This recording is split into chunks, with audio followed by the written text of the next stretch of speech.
Bien, pour lire la parole du Seigneur dans le livre des Chroniques. Livre des Chroniques, spécialement dans le deuxième livre des Chroniques. On va laisser les enfants aller dans leur classe d'école du dimanche. Alors, et pour nous lisons donc dans 2 Chroniques, chapitre 26. Alors, 2 Chroniques, chapitre 26, nous allons parler ce matin donc et ce soir du gagnant qui est devenu un perdant. 2 Chroniques, chapitre 26, verset 1er.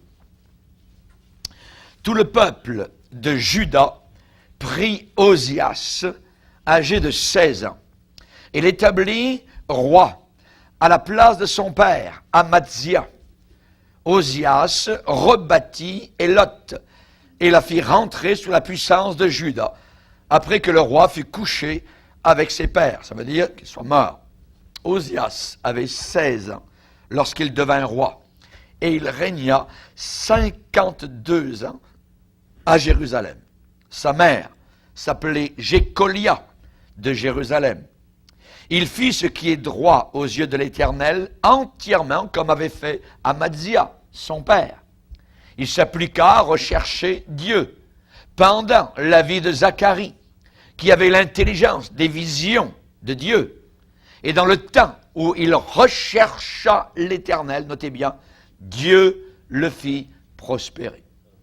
Il se mit en guerre contre les Philistins, et il abattit les murs de Gath, les murs de Jabné et les murs d'Asdod, et construisit des villes dans le territoire d'Asdod et parmi les Philistins. Dieu l'aida contre les Philistins, contre les Arabes qui habitaient à Gur-Bahal et contre les Maonites. Amen. Seigneur, merci pour le privilège que nous avons encore ce matin d'entendre la sagesse, non celle des hommes, mais la sagesse qui vient de toi, la sagesse divine, insurpassable, incontournable. Seigneur, tu as convaincu de folie la sagesse des hommes, mais ta sagesse a permis que ton Fils soit cloué sur une croix pour nous sauver. Aide-nous, Seigneur, afin que nous comprenions ce matin le message que le Saint-Esprit veut communiquer à notre cœur. Nous te prions, Seigneur, que nous ne soyons pas comme une coquille qui se referme à ta parole, mais que nous puissions nous ouvrir au soleil divin qui veut pénétrer nos âmes et nos cœurs. Aide-nous, Seigneur, à recevoir avec douceur la parole qui sera plantée dans notre cœur. Au nom de Jésus, te prions de bénir cette semence divine pour ta plus grande gloire. Amen. Et tout le peuple dit Amen. Amen. Vous pouvez vous asseoir, frères et sœurs. Alléluia. Gloire au Seigneur. Le gagnant qui devint un perdant. Évidemment, la parole de Dieu nous montre les hommes sous leur vrai jour. Et ce qui s'est passé il y a très longtemps, eh bien, va se passer encore aujourd'hui, se passe encore aujourd'hui. Pourquoi? Parce que l'homme ne fait pas aucun progrès du point de vue spirituel. Les années passent, les siècles passent, et les mêmes erreurs se reproduisent à chaque génération. À nous, évidemment, de prendre conseil, à nous, évidemment, donc, de savoir que Dieu veut encore nous enseigner. Et là, ce matin, nous avons le cas d'Osias. O-Z-I-A-S. Osias.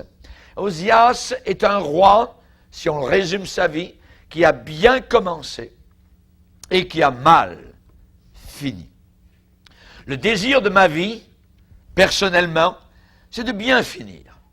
C'est de bien achever. L'apôtre Paul, avant de mourir, a écrit une de ses dernières lettres, la 2e épître à Timothée, et il a pu dire « J'ai achevé la course, j'ai gardé la foi. Maintenant, la couronne de justice m'est réservée. » Osias, dans la Bible, est un homme remarquable pour différentes raisons. Tout d'abord, sa naissance. Il est né dans une période très tumultueuse de sa génération, dans l'histoire du peuple hébreu. Il est né, je dirais, dans un siècle où il se passait toutes sortes de difficultés, de problèmes, de troubles, de désarroi. On se rappelle qu'environ 100 ans auparavant, il y avait eu le règne de Roboam, le fils de Salomon, qui avait accompli une folie terrible, qui avait préféré suivre le conseil des jeunes gens que de suivre le conseil des vieillards. Et parce qu'il avait suivi le conseil des jeunes gens, le résultat a été, le royaume a été divisé, déchiré en 2 morceaux. Soudain, le royaume d'Israël fut divisé. Ce qui du temps de David était d'un seul bloc. Ce qui du temps de Salomon était d'un seul bloc. Soudain arrive le fils de Salomon, et à cause de sa folie, évidemment, le royaume a été déchiré, divisé. Et soudain, dans le même pays, 2 ennemis farouches se sont affrontés. Au nord, Israël, et au sud, Juda. Et sont tapés les uns contre les autres. Pendant le siècle qui a suivi, ces 2 nations, à l'intérieur d'un même pays, se sont combattues l'un contre l'autre de façon régulière. Il y a eu des méchants rois qui ont régné au nord et des rois pas tellement meilleurs au sud. Ils ont dominé le peuple. Les rois d'Israël au nord étaient des rois païens, littéralement, violents, réprouvés. Et les rois au sud, les rois de Juda, eh bien, étaient, on va dire, entre parenthèses, un peu pieux, mais à la fin, la violence du nord, eh bien, s'est répandue aussi dans le sud. Le père d'Ozias s'appelait Amadzia. Il a été assassiné. Le père d'Amadzia, le grand-père d'Ozias, Joas, lui a été victime d'une conspiration menée par ses officiers. Le père de Joas, qui s'appelait Acasia, si on remonte dans l'arbre généalogique, eh bien, était assis sur son trône pendant seulement 12 mois. 1 an avant lui aussi d'être assassiné. La mère d'Acasia, en remontant, s'appelait Athalie, la fameuse, la méchante Athalie, voyez, qui a fait tuer évidemment plusieurs personnes. Elle a régné, voyez, à la place d'Acasia jusqu'à ce qu'elle-même soit exécutée. Imaginez un pays mené depuis donc des décennies de cette façon-là. Et les 4 derniers monarques à s'asseoir sur le trône de Juda ont été tués tous avant le couronnement du roi Ozias. Bienvenue, jeune homme Ozias. Bienvenue dans un monde sale. Dans un monde de traquenards, d'affreux pièges, de violence, de corruption. Et pour Juda, donc au sud, c'était une époque très méchante. La plupart, c'était des méchants rois impies jusqu'au trognon. Jusqu'au cœur, littéralement. Et la nation d'Israël entière serait tombée dans le désespoir si ce n'avait été de la présence de certains sacrificateurs, de certains prophètes, hommes de Dieu, qui étaient fidèles au Seigneur au travers de l'apostasie ambiante. Il y a eu quelques bons rois, ce qui a créé une certaine période de stabilité et de paix, même s'ils n'adoraient pas Dieu, s'ils n'obéissaient pas à Dieu avec la même dévotion que David et que Salomon. Et on peut dire en résumé qu'après 9 rois, imagine, après 9 rois, Ozias arrive. Ozias semble très prometteur. Ozias semble être différent des autres. Et quand on regarde très proche à la loupe à son histoire, il est possible même qu'il ait commencé à régner avant même la mort de son père, parce que le peuple était fatigué donc de son père. On nous dit qu'il régna, Ozias, à la place de son père, Amadzia. Amadzia, lui, le père d'Ozias, avait été roi uniquement pendant 6 ans, quand le peuple a installé son fils, qui avait 16 ans, comme nouveau roi, comme co-régent. Pourquoi?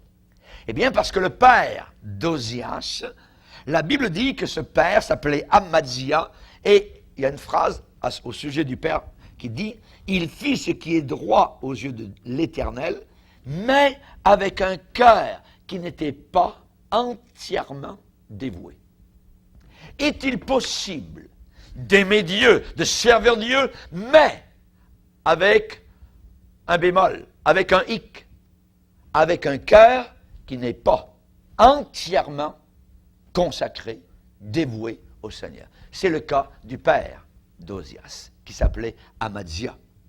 Il a adoré les dieux des fils de Séir, des dieux païens, toutes sortes de choses comme cela.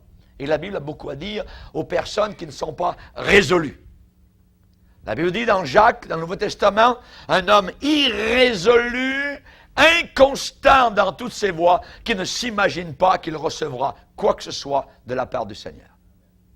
Pour recevoir du Seigneur, il faut être constant. Un cœur dévoué, un cœur pleinement au service du Seigneur. Dans le psaume 119, il est dit « Je hais les hommes indécis. Les hommes indécis, mais moi, j'aime ta loi. » Dans le prophète Osée, Dieu va dire « Leur cœur est partagé. Ils vont en porter la peine. » Quand il y a un cœur partagé, la personne, tôt ou tard, va en porter la peine. On ne peut pas aimer le Seigneur et en même temps aimer les choses de ce monde pervers, corrompu, pourri. C'est impossible. Et rappelez-vous le défi que le prophète de Dieu, Élie, le grand Élie, a lancé au peuple d'Israël à une époque d'apostasie en disant « Jusqu'à quand clocherez-vous des deux côtés ?» Si c'est Dieu qui est Dieu, servez Dieu.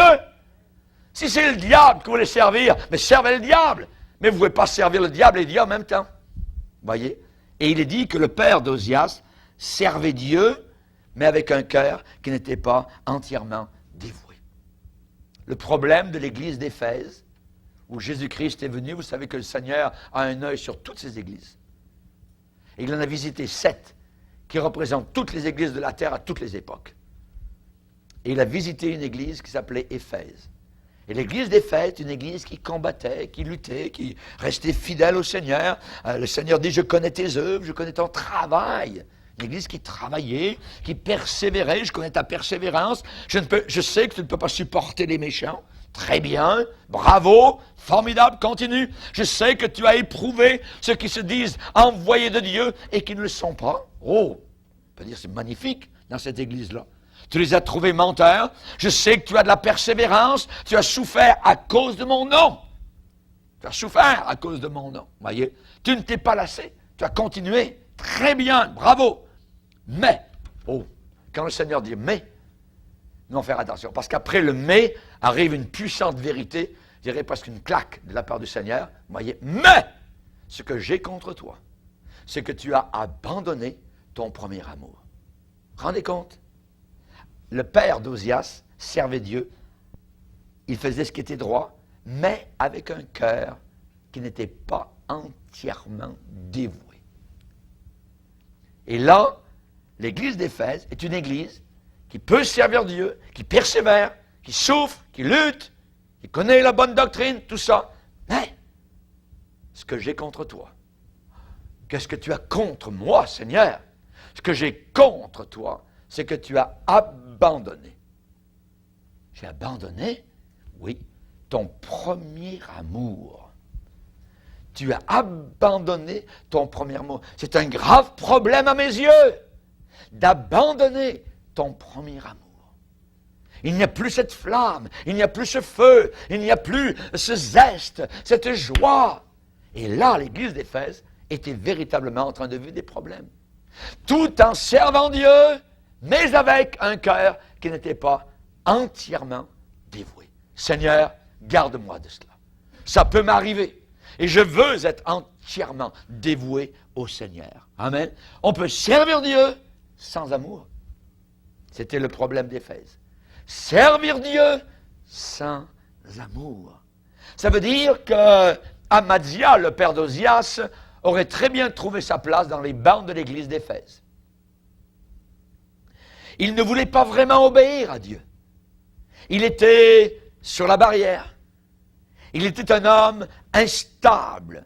On ne pouvait pas compter sur lui pour rester persistant, persévérant, fidèle, consciencieux, plein d'amour pour un Dieu qui est amour avec un grand A. Alors le père du roi Ozias avait bien commencé. Au départ, lui, ce père, s'était appuyé sur la puissance de Dieu pour vaincre les ennemis tout autour, mais il avait fait beaucoup d'erreurs, tout ça. Et un jour, il avait combattu des ennemis, et Dieu lui avait donné la victoire, et le père a ramené les dieux des ennemis dans le pays, à Jérusalem, et il a commencé à adorer ces faux dieux. Vous vous rendez compte? Dieu donne une victoire et sur les ennemis, et il amène les faux dieux, et lui se met à adorer ces faux dieux. Pouvons-nous imaginer cela? Voyez? Évidemment, on voit qu'ensuite il a fait des décisions qui n'étaient pas selon le plan du Seigneur. Lassé de lui, fatigué de lui, tanné de lui, le peuple a couronné son jeune garçon, qui avait 16 ans, le jeune Osias, vice-régent. À la fin, le peuple ne pouvait plus tolérer son père, Amadzia. Ils le tuèrent. Et ils laissèrent le jeune homme, Osias, diriger la nation. Malheureusement, les jeunes gens qui ont des racines aussi sordides que Osias avec son père, deviennent généralement à la fin des vieillards qui ressemblent beaucoup à leur père. Beaucoup à leur père. Osias, le jeune homme qui est arrivé au trône à 16 ans, a bien commencé lui aussi, et le bien qu'il a fait rappelait les premiers débuts de son père, Amadzia. Et il est dit qu'il fit ce qui est droit aux yeux de l'Éternel, entièrement comme avait fait Amadzia, son père, au début. Si vos enfants suivent vos pas, si vos enfants suivent votre exemple, si vos enfants suivent vos traces, feront-ils ce qui est droit aux yeux de l'Éternel? Si vos enfants vous imitent, et ils le feront, pourrez-vous dire que leurs années d'adultes ont honoré Dieu? Si vous marchez sur un terrain où la neige vient juste de tomber fraîchement, chaque pas où vous marchez laisse des traces.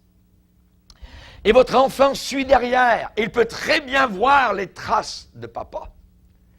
Et vous le voyez derrière vous en train de marcher. Imaginez que ce jeune enfant qui vous suit est en train d'essayer d'étirer ses petites pattes pour essayer d'arriver à placer ses pieds dans l'empreinte, les empreintes de papa. C'est exactement ce que vos enfants feront dans leur vie.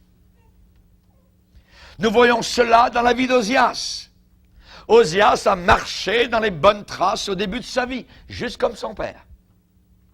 Mais il les a fait à reculons. Il les a fait avec un cœur hésitant, avec un cœur qui n'était pas entièrement dévoué. La Bible nous parle de lui en disant qu'il s'appliqua à rechercher Dieu pendant la vie de Zacharie. Ça ne dit pas il s'appliqua de rechercher Dieu toute sa vie. Il s'appliqua de rechercher Dieu pendant la vie de Zacharie. Tant qu'il avait un tuteur à côté de lui, le petit arbre poussait. Tant qu'il avait un homme de Dieu appelé Zacharie à côté, il poussait droit. Et c'est là le problème, quand ce n'est pas véritablement dans le cœur. Tant qu'on suit certains exemples, mais le jour où les exemples s'en vont, on voit le véritable cœur de la personne qui va se démontrer.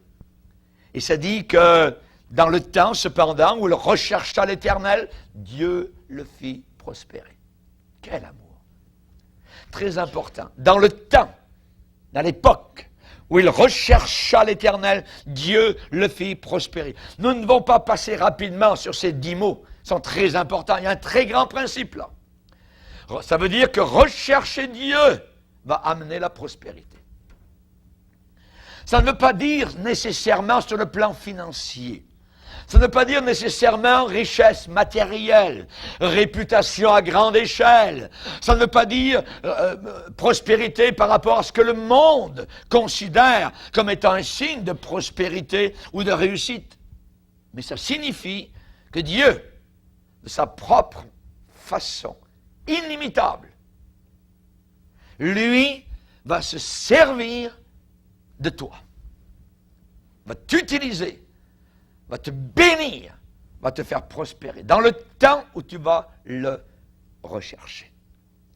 Il va honorer tes efforts. Dieu voit ce qui se passe dans le secret. Dieu voit ce qui se passe derrière la porte de la prière. Quand tu pries, entre dans ta chambre, ferme ta porte, là où personne ne te voit. Et ton Père qui voit dans le lieu secret te le rendra ouvertement.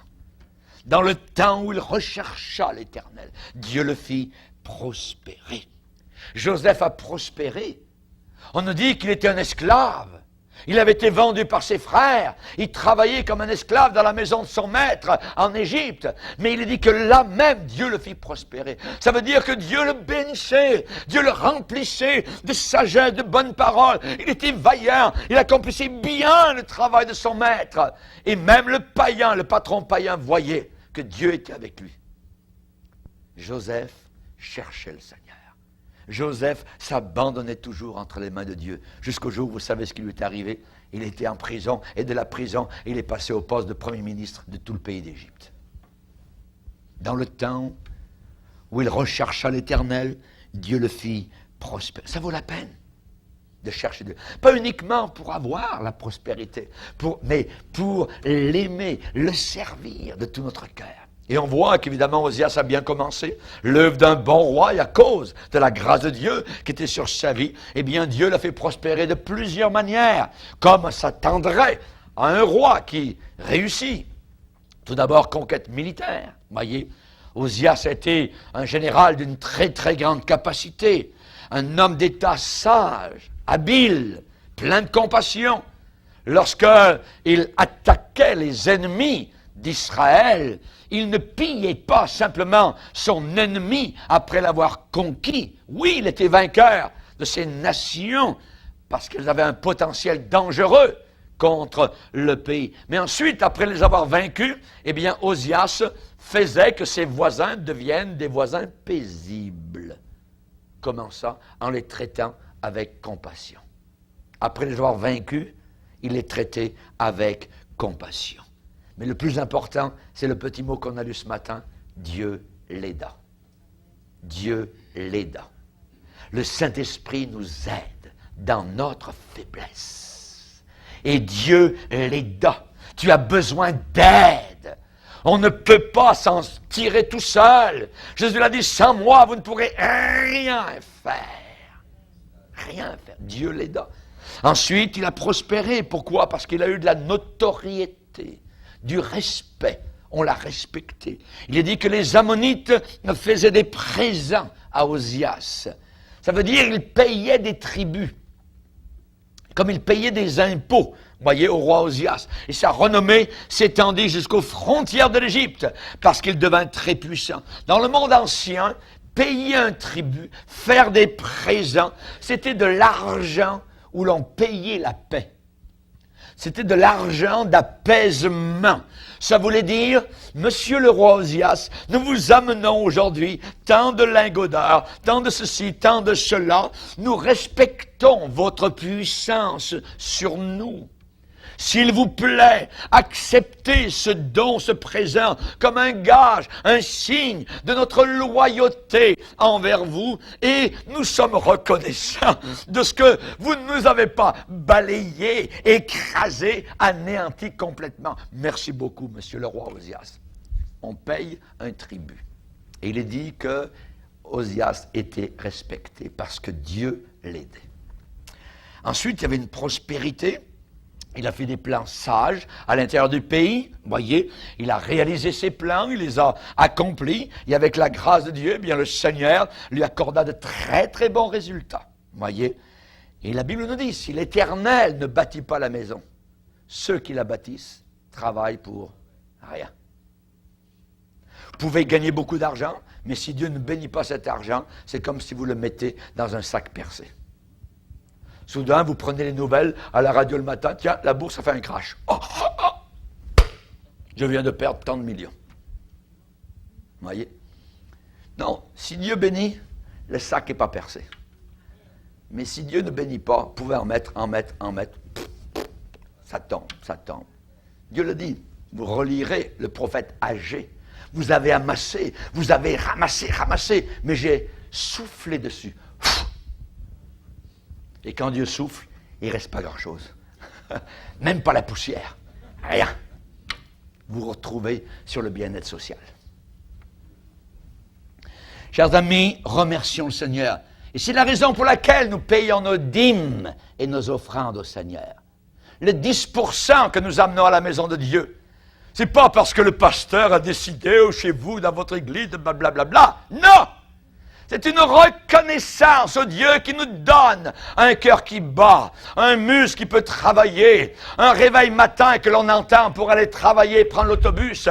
Parce que c'est lui qui nous donne le travail. C'est lui qui amène la nourriture. Ce n'est pas IGA, ce n'est pas les magasins. Nous reconnaissons Dieu et le dimanche matin, nous amenons nos dîmes et nos offrandes pour dire Dieu, je reconnais que c'est toi qui m'as béni durant la semaine. Amen. Alléluia, gloire au Seigneur. Si l'Éternel ne bâtit pas la maison, ceux qui la bâtissent travaillent pour rien, en vain. Non seulement les rois dirigeaient des nations à l'époque d'Osias, mais ils bâtissaient aussi leurs propres valeurs personnelles immobilières. Et Osias, lui, avait un cœur spécialement de fermier. C'est drôle, un roi avec un cœur de fermier. Il aimait travailler le sol. Il aimait l'agriculture. Et si on avait visité Jérusalem ou la région du temps du roi Osias, on aurait vu sous nos yeux un très beau paysage verdoyant, coloré, couvert, les pentes complètement couvertes d'arbres fruitiers, les collines de Judée devenues si fertiles, parce que le roi Osias était un chef agriculteur. Auparavant, le pays était comme un désert, mais soudain, sous la bénédiction de Dieu, Osias, qui aimait l'agriculture, avait fait jaillir des plantes, des arbres, c'était coloré, c'était merveilleux. Il avait du talent. Tout ce qu'il touchait était béni. Tout ce qu'il touchait fleurissait, était fructueux. Il y en a certaines personnes qui aiment la terre. Ils aiment travailler la terre, mais la terre ne les aime pas. Et ces gens-là sont capables de tuer une plante qui est déjà morte. Vous voyez? Ils sont capables, il y en a qui n'ont pas le tour, vous voyez. Et il y en a qui aiment le jardinage, il y en a qui ça pousse, regardez mon jardin, regardez mes beaux poireaux, tout ça, et ainsi de suite. Hein, les gens aiment, il y en a qui aiment véritablement travailler la terre. Osias aimait cela. Il avait aussi de la puissance, vous voyez. C'était un puissant guerrier. Hein. Il réfléchissait toujours de façon créative, stratégique. Hein. Il était prêt à prendre l'offensive si des ennemis attaquaient. Il n'était pas comme son père qui, lui, cherchait toujours à faire la guerre. Lui, il ne cherchait pas la guerre, il cherchait la paix. Mais si on l'attaquait, il ripostait. Il était fort. Dieu l'aidait. Tout ce qu'il pensait, lui, c'était d'assurer la sécurité de son pays et la prospérité de son royaume. Son armée d'élite était composée de 307 500 soldats vaillants, braves et courageux. Et ses commandants étaient 2600 dans les garnisons. Il y avait dans le pays sécurité. Ce n'est uniquement que Dieu qui peut donner la sécurité à un pays. Il y a seulement Dieu qui peut apporter la sécurité à un pays. Moi, je suis impressionné par le génie inventif d'Osias, l'ingéniosité de cet homme-là. C'est un homme qui ne s'appuyait pas uniquement sur sa force brutale, mais il a mis en place toutes sortes de machines qui n'existaient pas dans les pays aux alentours. Et lui, Dieu lui donne l'intelligence d'inventer des machines de guerre contre les ennemis. Il n'y en avait aucune autour qui avait les machines qui étaient en Israël. Avez-vous remarqué comment les Juifs, aujourd'hui, sont attaqués de partout? Les Juifs, Israël, c'est... Non. Chers amis, c'est un peuple particulier. C'est un peuple que Dieu aime. C'est un peuple sur lequel Dieu a son œil chaque jour de l'année depuis des millénaires. Avez-vous remarqué que parmi les prix Nobel au monde, 20% des prix Nobel viennent des Juifs. Et les Juifs sont un petit pays, vous voyez, qui ne fait même pas le 10% de la terre, et qui fait environ le 1% du 10%. Et 20% des prix Nobel viennent des Juifs. Dieu donne l'invention, le génie inventif, Dieu à son peuple. Je n'ai jamais autant aimé les Juifs depuis que je suis chrétien. Pourquoi? Parce que cette Bible est juive. Cette Bible est juive. Alléluia. C'est des Juifs qui l'ont écrit. Gloire au Seigneur. Paul était un Juif, d'après ce qui me semble. Jean était un Juif. Jacques était un Juif. Alléluia. Gloire au Seigneur. Et Jésus était un Juif. Merci Seigneur. Ça ne veut pas dire qu'ils sont parfaits, ça ne veut pas dire qu'ils sont des gens qui vont aller au ciel, ils ont besoin de se repentir de leurs péchés. Mais il y a un plan particulier avec ces gens-là. Alléluia. Que Dieu soit béni. Mais voilà ce qui est arrivé, le problème avec Osias. C'est l'orgueil. L'orgueil. En très peu de temps, le pays est devenu un pays puissant, fort, éclatant, reconnu tout autour. Les villes étaient autonomes dans leur défense, entourées d'une campagne qui était très très verdoyante, riche en produits de toutes sortes, et quiconque avait la moindre idée d'attaquer Juda devait y repenser 2 fois avant de le faire. La réputation impressionnante d'Osias s'est répandue très rapidement. Un homme prospère, créatif, puissant, fort. Ses voisins, en même temps, le craignaient et en même temps l'admiraient. Ses sujets, à l'intérieur du pays, le louaient, lui donnaient totalement leur allégeance, leur loyauté, leur cœur. Et avec tout le succès qui entourait Osias, tout le monde pensait, évidemment, naturellement, comme tout le monde le penserait encore aujourd'hui, que cette réussite-là lui appartenait. Et on doit s'attendre à ça de la nature humaine, nature pécheresse. Quand les gens admirent une personne publique, ils pensent « Oh, que cette personne est grande ». Vous voyez, il n'y a pas de mal avec ça. Le danger, ce n'est pas ce que le public pense. Le danger, c'est ce que pense la personne admirée. C'est là qu'est le danger. Et la Bible dit, sa renommée s'étendit au loin, et parce qu'il fut merveilleusement aidé jusqu'à ce qu'il devint puissant. Pendant plusieurs années, Osias a bien agi, avec sagesse. Dieu le bénissait de ses bénédictions. Il aurait pu très bien mal agir. Il aurait pu très bien aller sur un autre chemin, marcher dans une autre direction. Mais l'agriculture, voyez, est une chose merveilleuse. Parce que vous savez, quand vous plantez une semence, que ce n'est pas vous qui allez la faire pousser. Ça vous humilie. Généralement, les fermiers ne sont pas des gens très orgueilleux. Parce qu'ils savent que tout vient de Dieu. Ils savent que c'est lui qui fait tomber la pluie. Ils savent que c'est lui qui fait croître le blé. Évidemment, on voit qu'il y a une compréhension instinctive de ces choses-là du point de vue des fermiers. Ils pouvaient préparer le sol, arroser, sarcler, labourer, fertiliser, faire tout ce qu'on veut. Mais c'est le Seigneur qui est responsable de la croissance. Et dès qu'un personnage public commence à croire ce que les gens pensent et disent à son sujet, tout le monde se dirige vers le trouble. L'astre devient un désastre. Soudain, après avoir chanté, on peut déchanter très rapidement. Nous devons toujours dire avec Paul, bien que je ne sois rien. Ça rime ensemble. Bien que je ne sois rien. Sans moi, vous ne pourrez rien faire, a dit Jésus. Amen. La suite ce soir. Amen. Alléluia. Levons-nous ensemble, frères et sœurs. Seigneur, nous te demandons de nous garder humbles avant que nous ne soyons humiliés. Nous te prions, Seigneur, de nous rappeler que nous ne sommes que cendres et poussière et que sans toi, nous ne pouvons rien faire. Te demandons, Seigneur, que nous puissions reconnaître que nous avons été créés. Nous ne sommes pas des créateurs, nous ne sommes pas des dieux, des petits dieux. Nous ne sommes que des créatures, Seigneur. Nous avons besoin d'un sauveur. Nous avons besoin d'un créateur. Nous ne voulons pas, Seigneur, faire en sorte que les rôles soient interchangés, parce que ce sont des rôles qui ne sont pas interchangeables. Toi, tu es le Créateur, et nous sommes les créatures.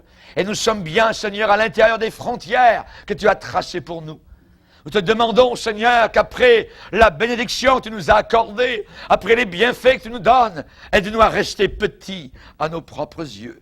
Aide-nous à rester humbles devant toi. Aide-nous, Seigneur Jésus, s'il te plaît, à reconnaître que nous ne pouvons rien faire de nous-mêmes, mais que c'est toi qui as tout accompli, Seigneur.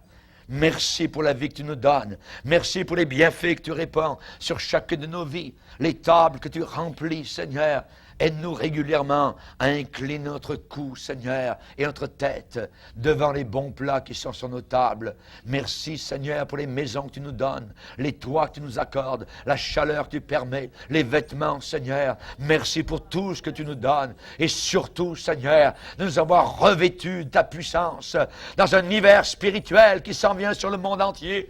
Tu nous as revêtus de chaleur. Tu nous as revêtus de la justice de Christ. Tu nous as revêtus, Seigneur, de l'agneau divin qui a été égorgé sur la croix du calvaire, dont le sang a giclé sur nos vies, Seigneur. Alléluia, nous te glorifions ce matin et nous te remercions. Merci, Seigneur.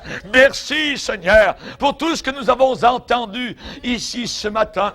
Et si ce n'était que le seul message que nous entendions toute notre vie ici-bas sur terre, cela suffirait pour nous faire passer de la terre au ciel. Alléluia! Merci Seigneur. Aide-nous à reconnaître la croix. Aide-nous à reconnaître Golgotha. Aide-nous à reconnaître, Seigneur, que nous sommes des nobody, que nous ne sommes rien, que nous sommes inutiles sans toi. Mais tu as bien voulu nous faire participer, Seigneur, à ta gloire, à ton amour, à ta sagesse, et simplement avec un cœur ouvert, avec un cœur dévoué entièrement, nous voulons te servir et t'adorer. Merci Père, merci Seigneur, dans le nom puissant, le nom craint, le nom honoré, le nom devant lequel les démons de l'enfer tremblent, le nom puissant de Christ Jésus, dont le drapeau flottera à partir de Jérusalem pendant 1000 ans sur la planète Terre renouvelée. Merci Seigneur, dans le nom puissant de Jésus,